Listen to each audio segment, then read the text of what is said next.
Admission चाहिए। HSC percentage क्या है? बोले तो 12th स्टैंडर्ड, 12वीं में कितना मिला? ये डॉक्टर बनने के लिए कितना मांगता है? कम से कम 90%। हाँ तो मिला ना, क्यों सर? हाँ मिला, शाम तक सर्टिफिकेट मिलेगा, अगर टेंशन है। तो फिर एक प्री मेडिकल एंट्रेंस एग्जाम देनी होगी, और अगर उसमें पास हो गए तो एडमिशन ऑटोमेटिक मिल जाएगा। लेकिन एडमिशन किसको चाहिए? ये एंट्रेंस एग्जाम देना जरूरी है? Of course it's compulsory. तूने दिया था?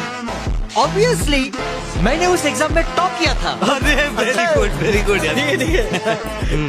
Okay bye. तेरा नाम क्या है? रुस्तम, डॉक्टर रुस्तम पावरे। हे रुस्ती, देख तेरा बाप तो रानी के पीछे हाथ धो के पड़ेला है और किसी को हाथ पीछे नहीं लगाता है। क्या ठीक नहीं कर रहे? ये टेंशन काय को लेता है? तेरा बाप अपन के साथ है ना, बोला ना। हाँ तू जा, अपन का एग्जाम दे गया। देखा ऐसा कॉन्फिडेंस में जाने का, मुन्ना भाई के वहाँ पे किसी ने पहचान लिया तो? तेरी ऐसी की तैसी मानू थकेले।